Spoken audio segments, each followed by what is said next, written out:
아론하고 미셸은 피곤하다고 숙소로 간다고 해서 갔고요. 저는 이제 라이언락 올라가려고 매표소로 가고 있는데, 저기 있는 매표소는 로컬 피플들을 위한 매표소고, 외국인들은 이렇게 아주 좋은 데서 비싼 티켓을 팔고 있는 것 같습니다. 시기리아 뮤지엄이라고 되어 있네요. Hello. Where is the ticket office? 티켓. 뭐 이렇게 티켓 오피스를 꽁꽁 숨겨놨는지.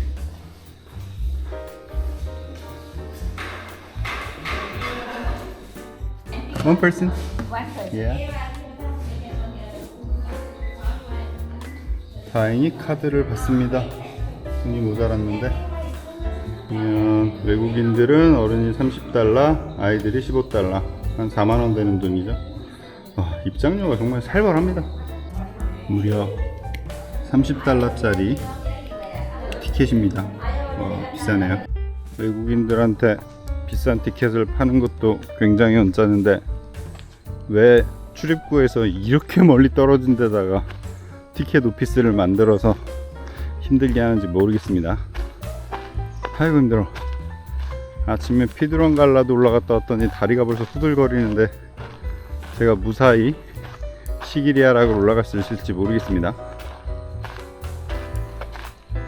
그래도 오늘 아침 날씨가 덥지도 않고 너무 좋아서 걷기에는 너무 좋은 것 같습니다.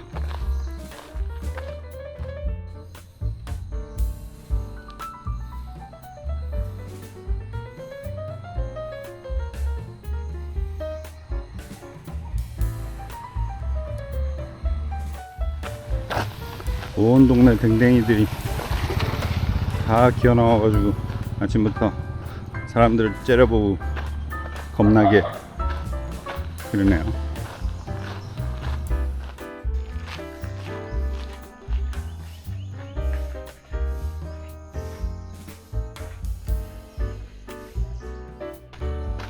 여기가 표를 검사하는 입구인 것 같습니다.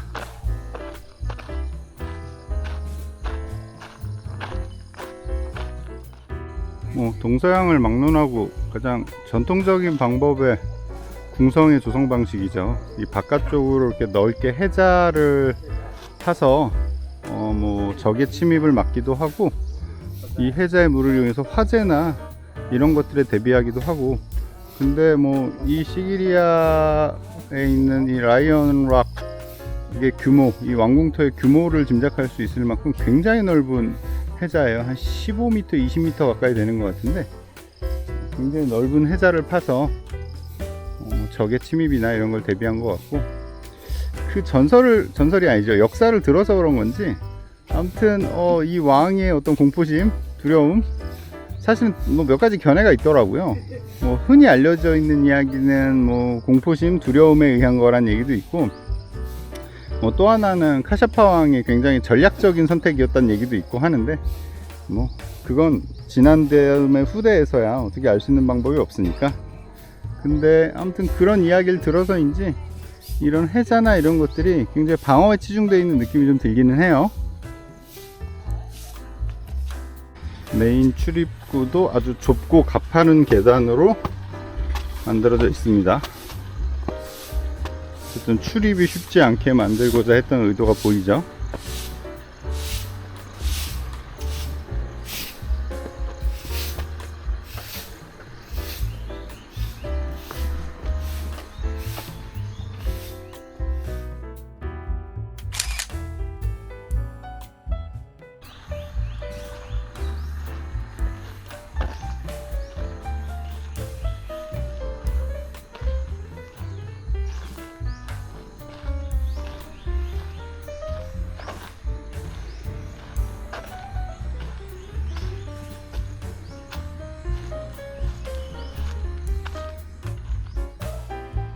이런 궁터나 절터, 이렇게 시간의 역사의 흐름에 의해서 파손되고 훼손되고 망가지고 폐허로 변한 이런 것들을 볼 때마다 묘한 감성이 좀 있어요. 물론 제 직업도 그러하고 머릿속으로 시뮬레이션을 해보는 거죠. 과연 예전엔 어떤 모습이었을지 상상도 해보고, 그리고 이들이 이런 것들을 조성하고 축조할 때 어떤 원리나 규칙 같은 것들이 있었을 텐데, 그건 어떤 건지, 이렇게 종교적이기도 하고 뭐 어떤 관습적인 거나 뭐 문화적인 것도 있고 하고, 또 기후적인 것들도 클 테고, 그래서 이렇게 뭐 촬영을 해 놓고 나면 시간이 날 때 머릿속으로 한번 그려봅니다. 여기는 어떤 모습이었을지, 과연 이곳이 조성됐던 1500년 전에는 어떤 모습이었을지 상상하기도 하고, 그런 즐거움이 있죠. 그래서 저는 폐허나 이런 유적지를 찾는 걸 좋아하는 이유가 그런 부분들이 있습니다. 여기도 보면 굉장히 규칙적으로 바닥 구성이 되어 있고 배치도 되어 있는 거 봐서는 굉장히 뭐 규모도 갖추고 있고 아주 공을 들여서 조성한 그런 곳이라는 느낌이 들어요. 여기가 1500년 됐다고 하던데 사실은 놀라운 일이죠. 이런 정글 속에 1500년 전에 이런 엄청난 유적을 만들고 궁궐을 만들 생각을 했다는 것 자체도 대단하고,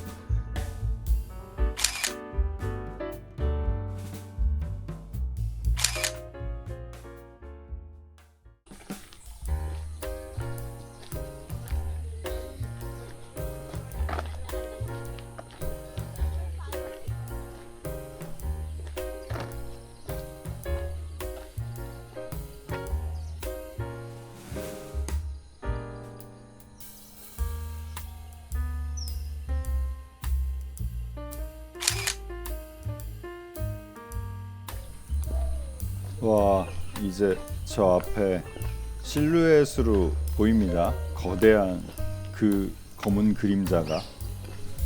벌써부터 이 분위기가 되게 묘하고 저 실루엣 자체가 굉장히 신비로워 보여요. 누가 봐도 여긴 아마 비슷한 감정을 느낄 것 같습니다. 굉장히 드라마틱하죠. 이 곧게 뻗은 진입로 끝에 저 거대한 바위가 있다는 건.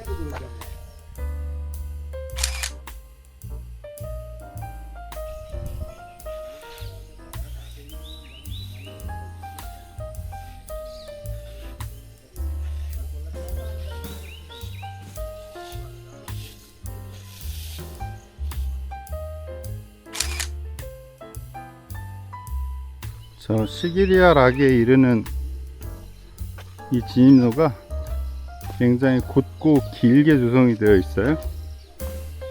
아마 과거에는 이 길 좌우에 어떤 시설들이 굉장히 많이 있었겠죠. 이 시기리아 락이 위대한 이유 중에 하나는 관계시설이에요. 스리랑카가 그 오래전부터 관계시설에 굉장히 공을 많이 들여서 아직도 좀 불가사의하긴 한데, 저 꼭대기까지 물이 도달할 수 있게끔 관계 시스템을 만들어 놨었다고 합니다.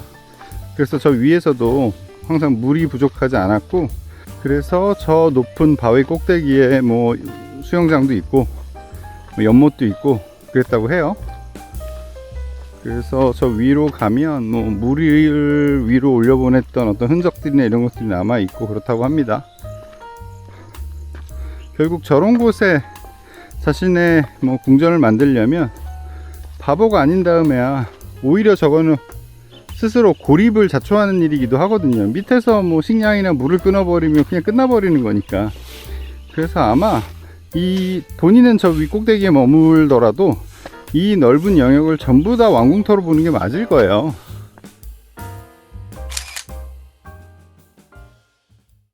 아침부터 힘듭니다.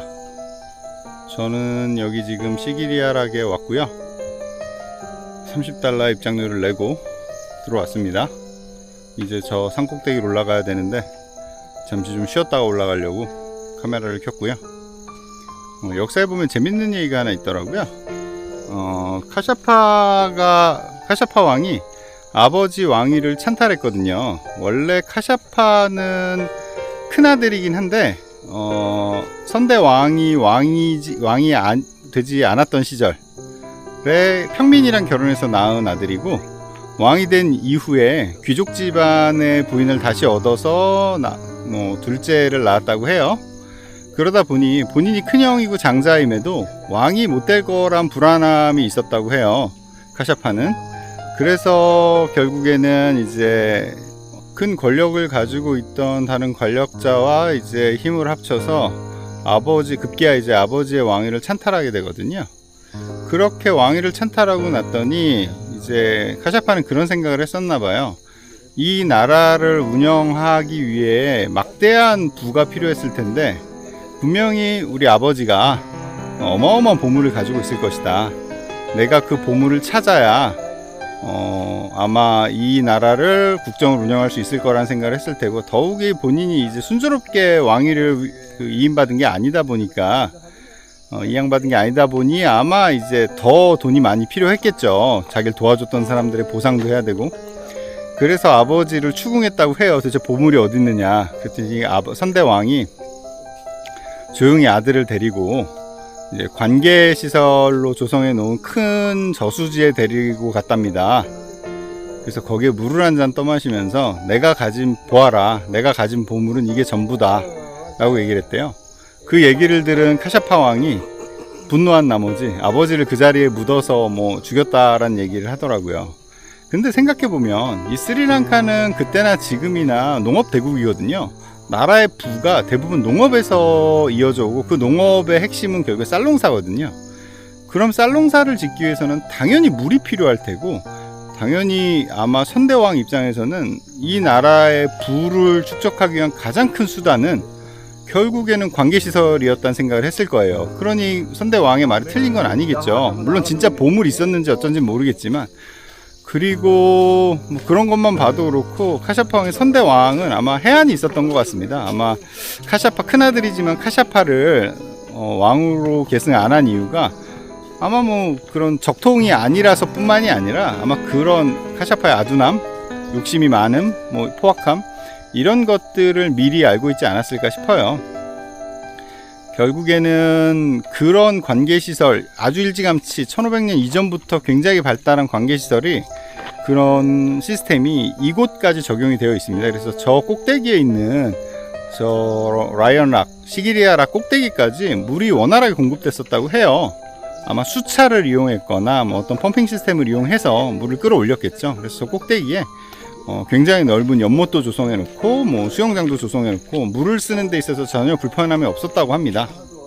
저도 올라가서 어떤 방식이었는지 만약에 알 수 있다면 확인해 보고 싶고요. 그런 재밌는 역사적 사실이 있더라고요. 이제 저는 시기리아락으로 올라가고 있습니다.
이 이끼들이 굉장히 멋있습니다.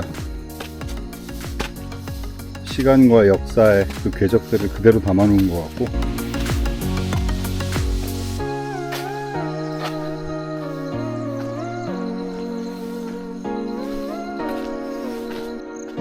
아침엔 깜깜한 상태에서 낙오되지 않으려고 앞사람 뒤꿈치만 보고 무작정 따라가냐고 정말 힘들었는데, 지금은 그냥 천천히 올라가면 되니까 크게 부담은 없지만 그래도 힘든 건 힘든 겁니다.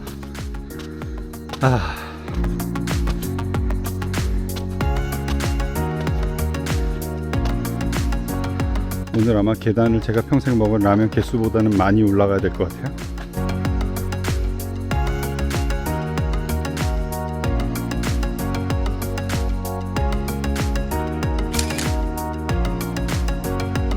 도대체 이 스리랑카에는 어떤 지각 활동이 있었던 건지 이렇게 거대한 바위들이 막 얼굴을 맞대고 있는 경우가 굉장히 흔해요.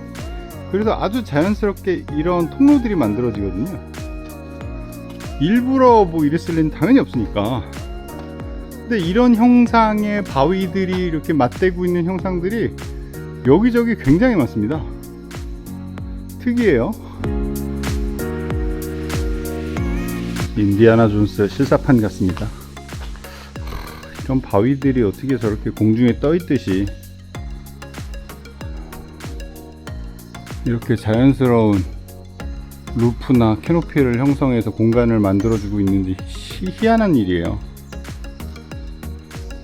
저길 파냈을 리도 없고 저 밑을 파냈으려나요? 아무튼 이렇게 바위와 바위들이 어쩜 저렇게 서로 맞대고 저렇게 지지한 채로 있는지 이걸 일부러 만들려고 해도 힘들었겠죠.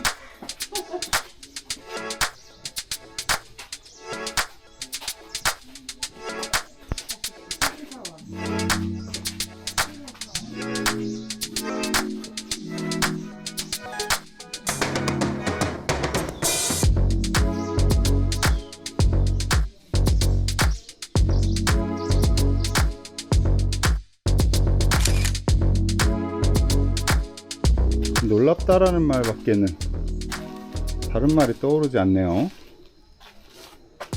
이런 곳을 찾아낸 것도 그렇고 이렇게 요새화한 것도 그렇고 마치 하늘에서 내려준 어떤 여기에는 반드시 궁을 지으라고 꼭 계시라도 해놓은 것처럼 어떻게 이런 지형이 있고 찾아냈고 이렇게 조성을 했는지 놀라울 따름입니다.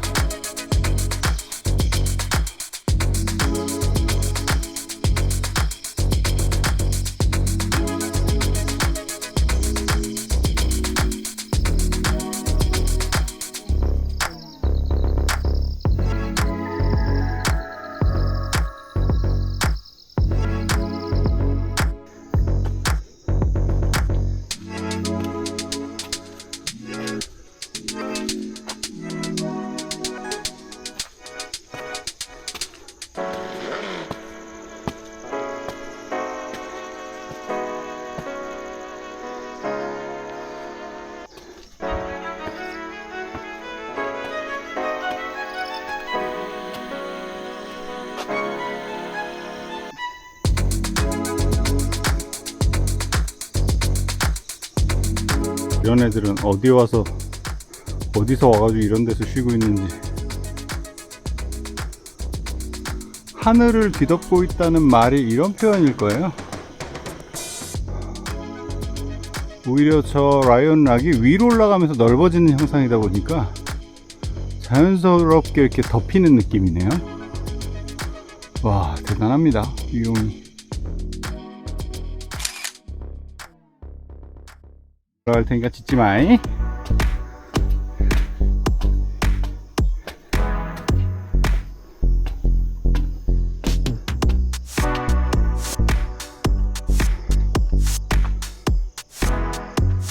여러 개의 방이 있었던 흔적인 걸 봐서는 뭐였을까요? 뭐 여기 궁궐을 지키는 사람들 혹은 여기서 일하는 그런 사람들의 거주 공간이었을 수도 있고 그렇겠죠.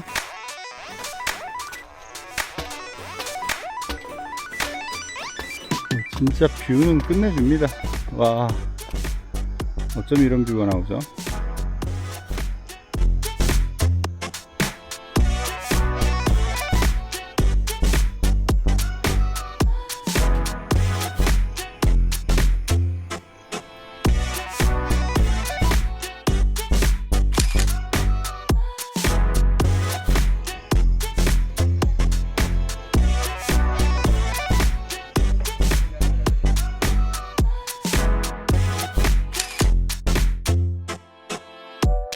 어찌 보면 세상이 참 단순해요. 좋고 맛있는 건 비싸고 멋있는 건 반드시 힘듭니다. 와, 근데 진짜 멋있네요.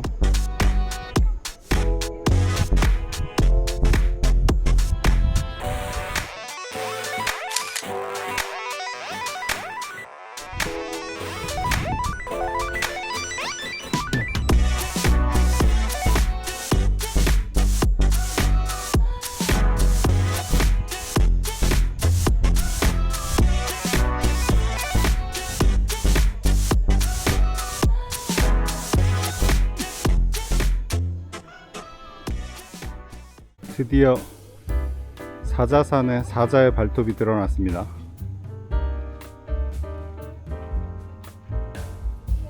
절반 정도 온 것 같고요.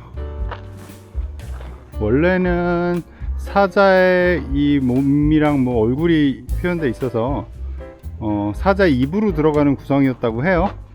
근데 지금은 다 파괴되고 사자의 발톱만 저렇게 남아 있는데 사자의 발이 굉장히 정교합니다.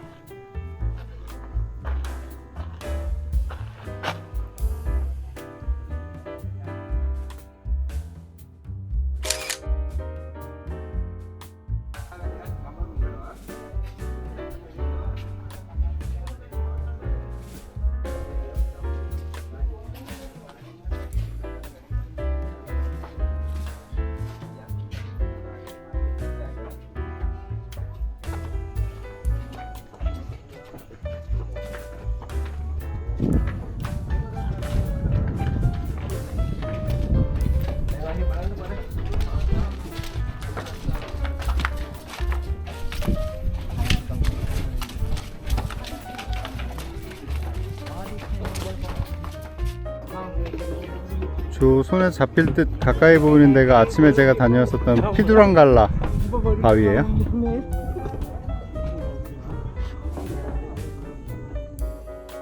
이게 스텝 같은데 옛날엔 설마 이 스텝으로 다니진 않았겠죠?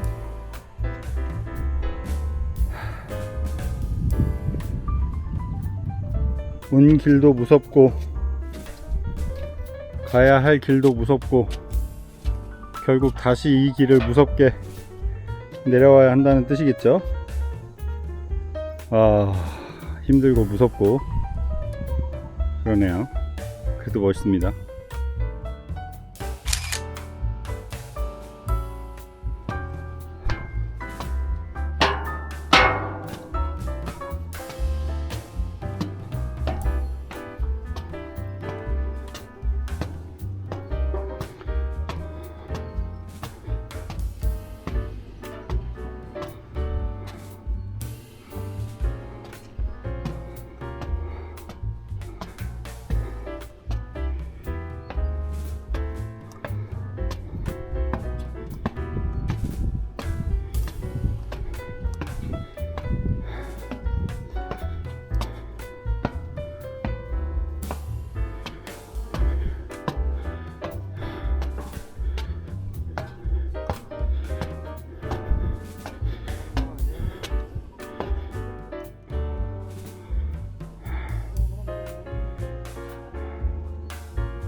이런저런 역사적 문헌에 의한 뭐 두려움 뭐 이런 것도 있겠지만, 와, 높은데 안 무서워하는 사람이라면 이 뷰를 온전히 소유할 수 있다면 와, 해볼 만하네요.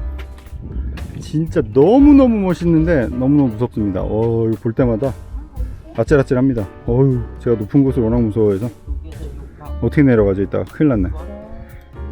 내다보고. 아, 오케이.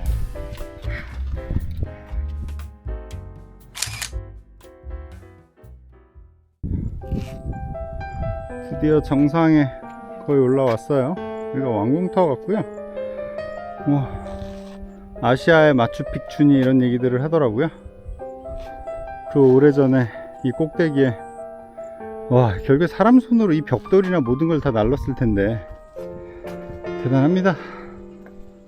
얼마나 많은 사람들의 노력이 들어갔을지에 대해서는 상상도 못하겠습니다.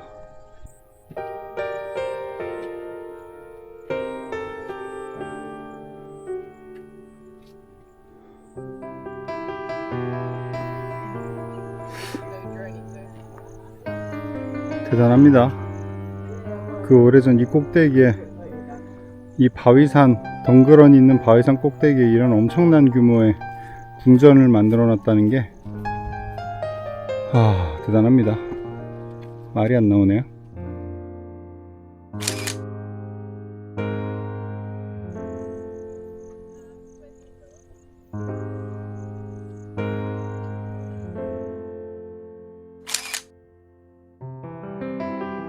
이런 곳은 아마 빗물을 저장했던 그런 공간인 것 같아요.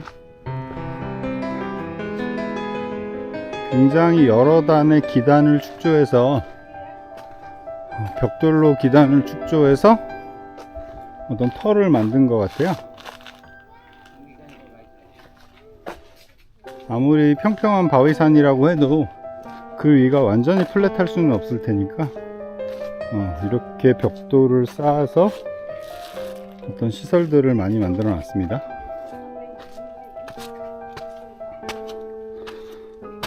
지금 이런 계단들이 뭐 원래 있던 계단인지 추후에 뭐 보수한 건지 모르겠지만 굉장히 반짝이는 화강 사업 같아요.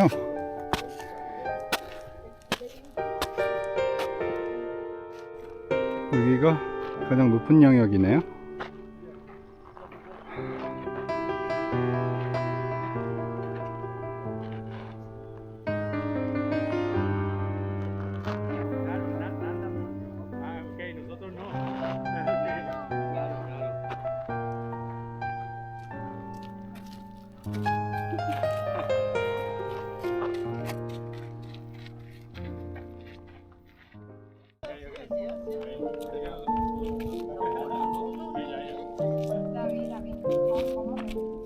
우리나라에서도 전통적으로 집에 털을 잡을 때 향도 되게 중요하지만 그 향이 이제 어떤 집의 방향성을 잡아주는 어떤 산이나 이런 것들을 안대라고 하는데, 그 안대의 역할처럼 여기 둘러보면 지금 여기가 이제 제일 높은 부분에 중앙에서 이제 주된 방향을 바라보고 있는 방향인데요.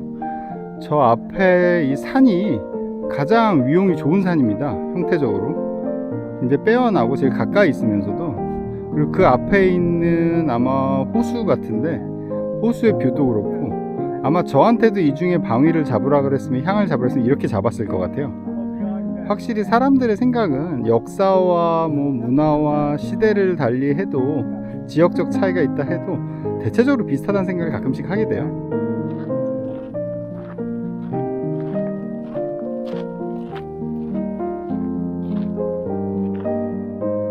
도대체 이 꼭대기에 있는 댕댕이들은 여기 먹을 것도 아무것도 없는데 매일 사람들을 쫓아서 올라왔다 내려갔다 하는 건지,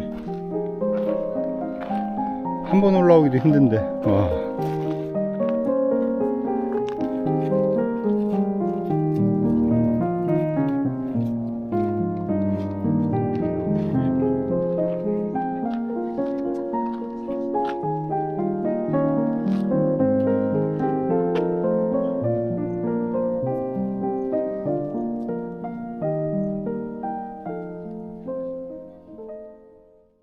어떤 면에서 상투적인 표현이라는 건 결국에 원초적인 표현이랑 똑같은 것 같아요. 이런 풍경 앞에서 딱히 떠오르는 말이 없습니다. 결국에 상투적인 표현, 야 정말 그림 같은 풍경이네요. 딱히 떠오르는 뭐 문장이 없습니다. 와 정말 압도적이고요. 대단합니다.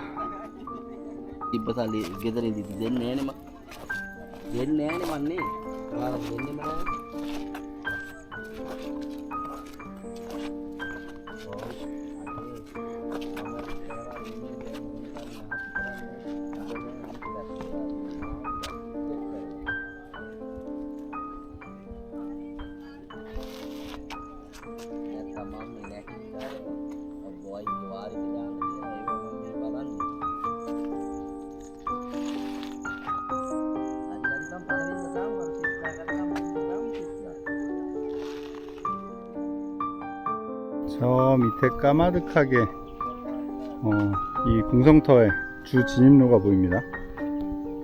이렇게 봐도 굉장히 길고요. 자, 저는 지금 이 왕궁터의 맨 끝쪽으로 향해서 걸어가고 있고요. 이게 워낙 동떨어져 있는 바위산 위다 보니까 걸을 때마다 배경이랑 제가 있는 이 바닥이 되게 이렇게 이질감을 느끼게 만드는 것 같아요. 역시 풍경은 뭐 어디서 보나 너무 멋있죠.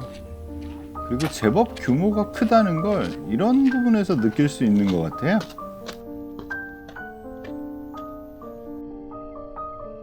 여기서 보면 온전하게 이 왕궁터의 전체 형상이 좀 보이는 것 같아요. 되게 여러 단으로 구성되어 있네요. 이 맨 앞쪽 끝에 서서 지금 바라보는 전경인데요. 와, 정말 멋있습니다.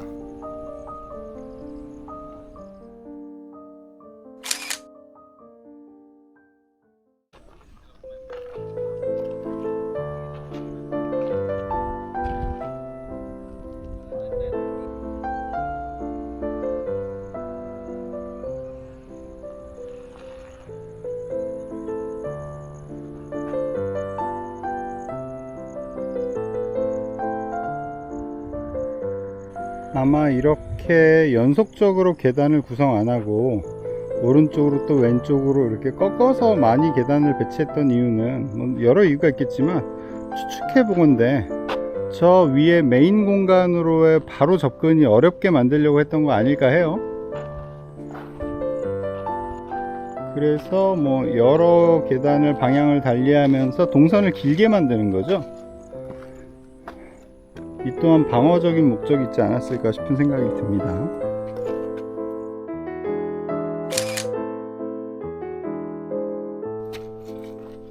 지금 성의 중간 영역을 이렇게 한 바퀴 좀 돌고 있고요. 어쨌든 각각의 영역으로의 연결은 바로 된다기보단 계단을 통해서 되네요.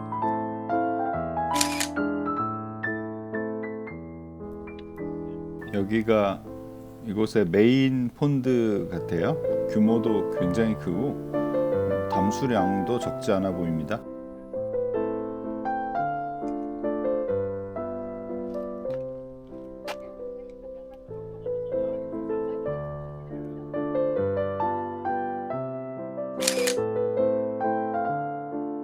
현재도 이곳의 수위가 제법 되는 걸 보면 아마 빗물만으로도 어느 정도 이곳에 이런 생활이 가능하지 않았을까 하는 생각이 들어요.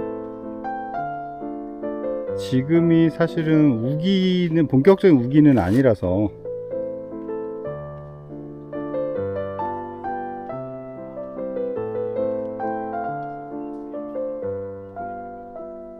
여기서 보면 저 사람들의 크기하고 비교해 보면 얼마나 높은지 가늠이 되는 것 같아요.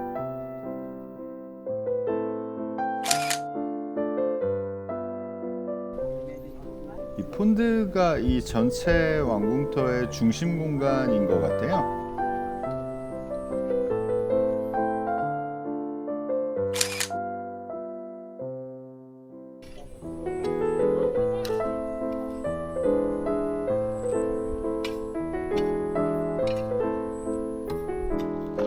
이렇게 보면 또 메소포타미아 문명에 있는 지구라트 같아 보이기도 해요. 이렇게 올라가면서 단이 좁아져서 여러 개의 단을 만들고, 이게 사실은 어떤 정치적인 공간이라기보단 종교 공간처럼 보이는 게 더 많아 보여서 아무튼 좀 굉장히 특이한 형태고 신기한 형태 같습니다.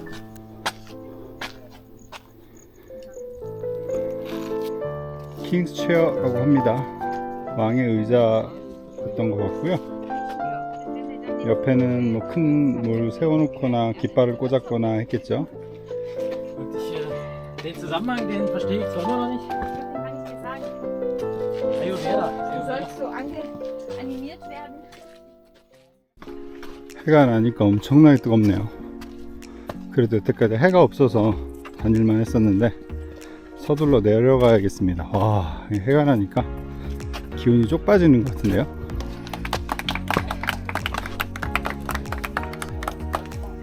몸이 불편하신 분도 군소리 안 하기까지 올라오니까 다들 박수를 쳐주시네요. 힘들다고 하지 말아야겠습니다.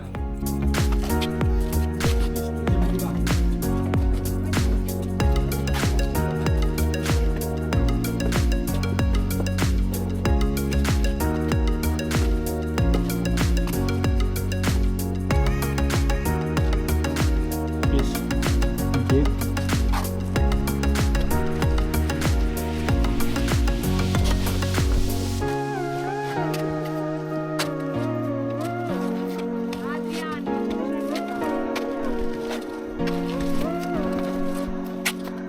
이 떼약볕에 올라오시는 분들은 진짜 힘들었겠습니다. 저는 그래도 해가 하나도 없을 때 올라와서 덥지는 않았는데, 아무튼 힘들고 무섭고 멋있고 대단하고 감동적이고 그런 곳입니다.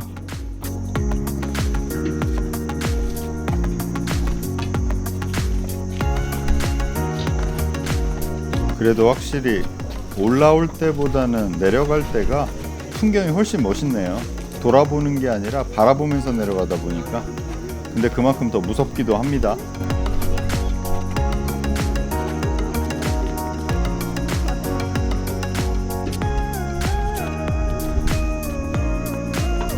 과연 이 철계단이 얼마나 하중을 버티는지 모르겠지만 밑에서 아무도 인원 통제도 안 하고 살짝 좀 겁이 나기는 해요.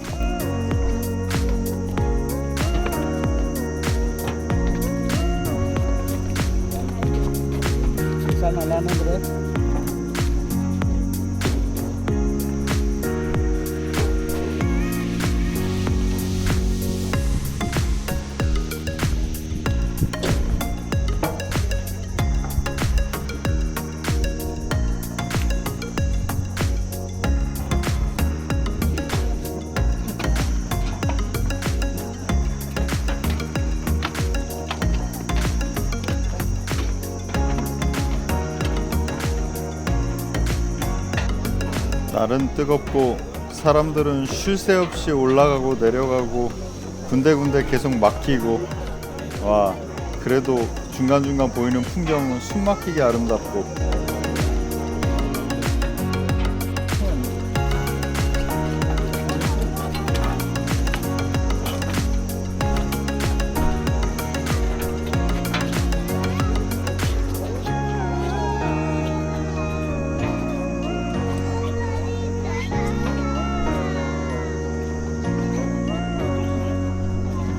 여기는 누가 봐도 1차선인데 지금 양방 교행을 하고 있습니다.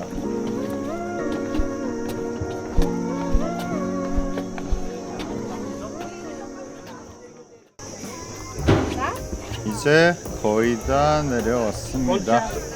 올라오는 사람들이랑 너무 엉켜가지고 이 핸드레일을 두 손으로 다 잡고 내려가야 되는데, 이 올라올 때마다 한 손을 놔야 된다는 게 굉장히 무섭습니다.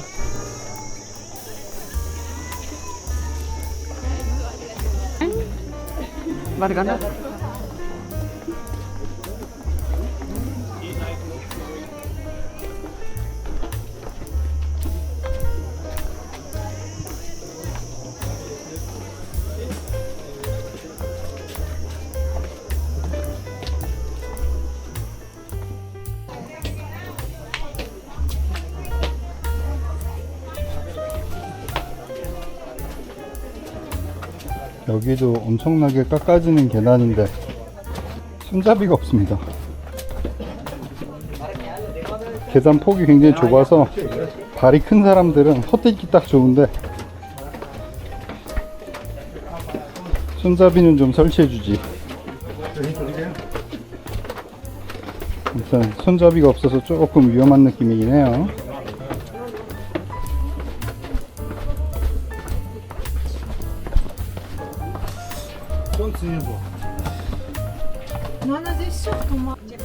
이쪽으로 가야 나갈 수가 있고, 또 나가는 길에 그 유명한 시기리아의 미녀라고 얘기하는 그 벽화를 볼 수 있게끔 동선을 만들어 놨어요. 그래서 나갈 때 그 벽화를 보면서 나게끔 만들어 놓은 것 같은데, 와, 이 궁중 잔도도 굉장하네요.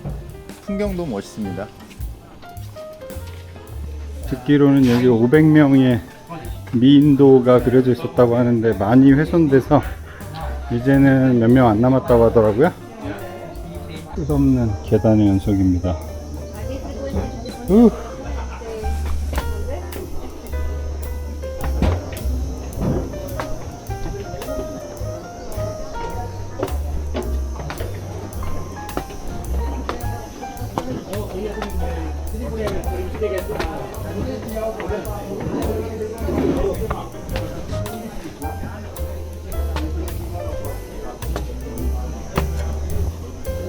미인도를 보러 가는 길이고요.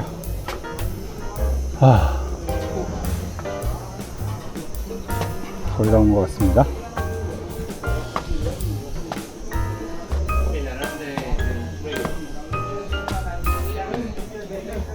No photo, no video. 이유는 모르겠지만 어쨌든 촬영이 금지되어 있어서 촬영을 못했고요. 그림 벽화의 상태는 많이 훼손되긴 했는데 그래도 남아있는 것들은 아주 선명하게 볼 수 있고요. 1600년 됐다고 하는데 사실은 안 믿어질 정도로 너무 생생하게 잘 그려져 있어서 멋있습니다. 가뜩이나 밥을 못 먹어서 어지러운데 뱅글뱅글 도는 계단까지 돌아 내려가려니까 아이고 어지럽습니다.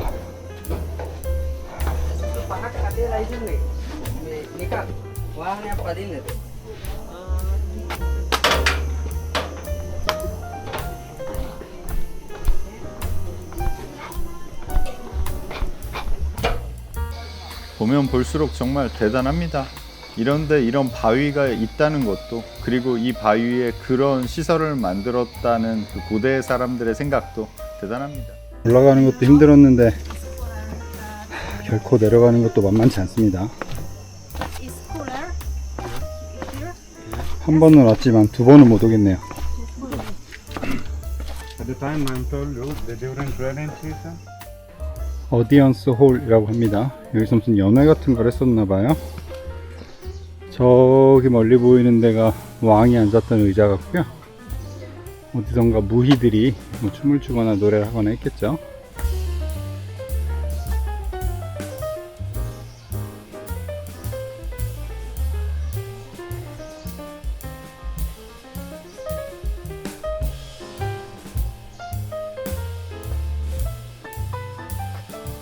아마 이 홀에 어떤 천막이나 뭐 어떤 무대 장치나 이런 걸 꾸미기 위해서 그런 포스트를 세웠던 곳이 아닐까 하는 생각이 들고,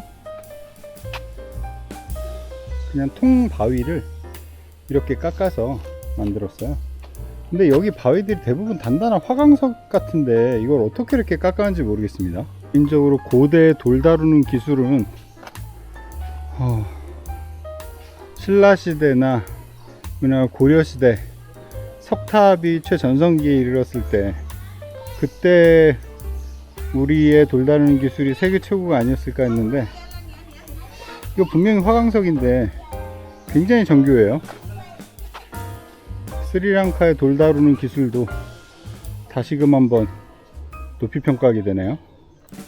이제 다 내려와서 바깥으로 나가는 출구 쪽으로 걸어가고 있습니다. 정말 바위가 많고도 많은 나라가 이 스리랑카 같아요. 어떻게 이런 기암괴석들이 이렇게 널브러져 있듯 있나 모르겠어요. 그걸 또 이용해서 쓰는 이 고대인들도 참 대단하다는 생각이 들고 놀랍습니다.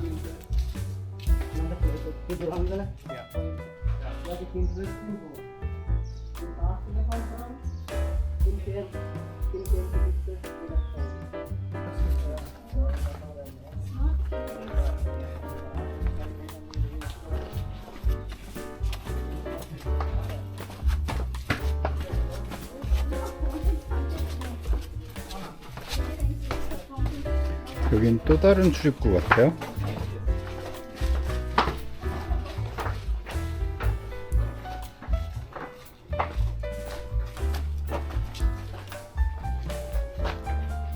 저쪽이 메인 출입구였고, 이쪽이 부출입구인데 역시나 같은 형상이죠. 바위가 맞대고 있는 그 틈을 이용해서. 대단합니다.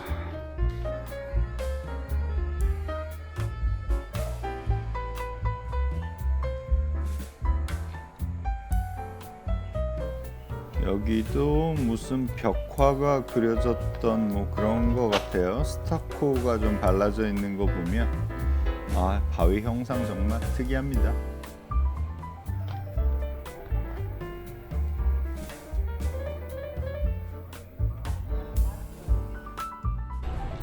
와, 어쨌든 아침부터 시작된 엄청난 강행군을 모두 끝냈습니다. 여행도 젊어서 해야지 나이 들어서 하는 여행 힘듭니다. 체력이 안 따라주네요. 아우 정말. 아무튼 대단한 풍경들을 봤고요. 와, 정말 감동적입니다.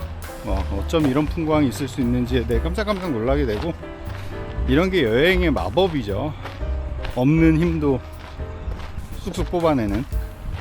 오늘 아침도 안 먹고 물 한 병 가지고 여태까지 버티면서 산 2개를 타고 올라갔다 왔는데, 아마 이런 멋진 풍경이 아니었으면 올라갈 생각도 못했을 거예요. 그래도 풍경이 너무 멋있어서 아주 멋지게 잘 봤습니다.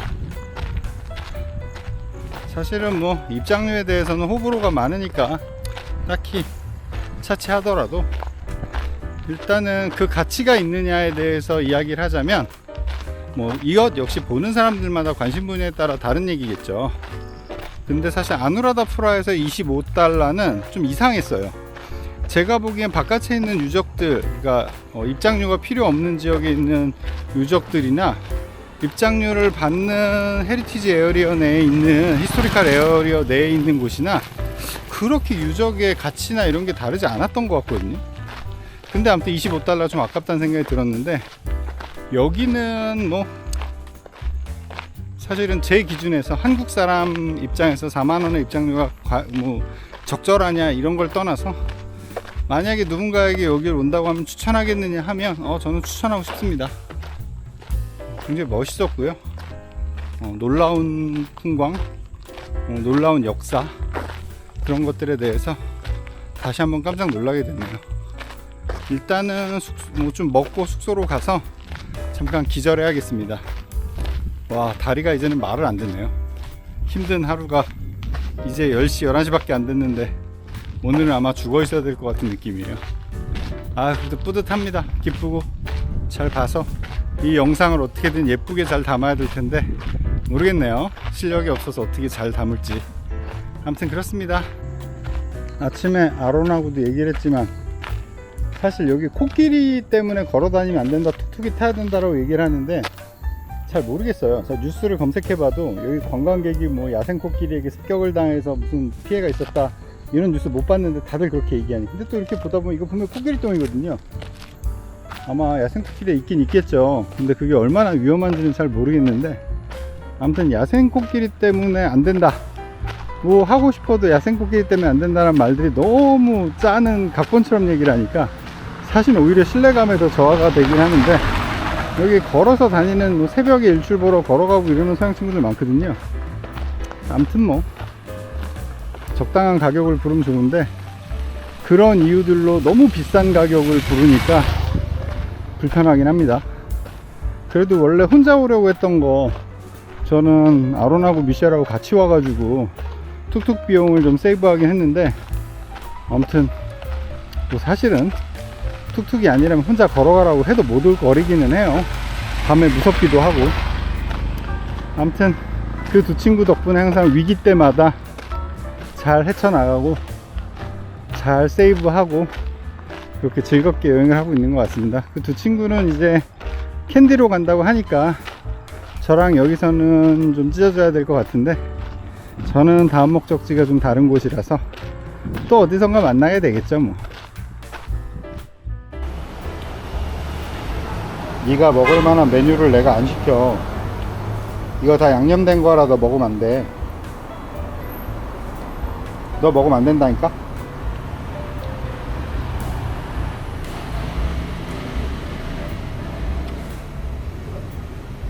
귀엽게 생겨가지고.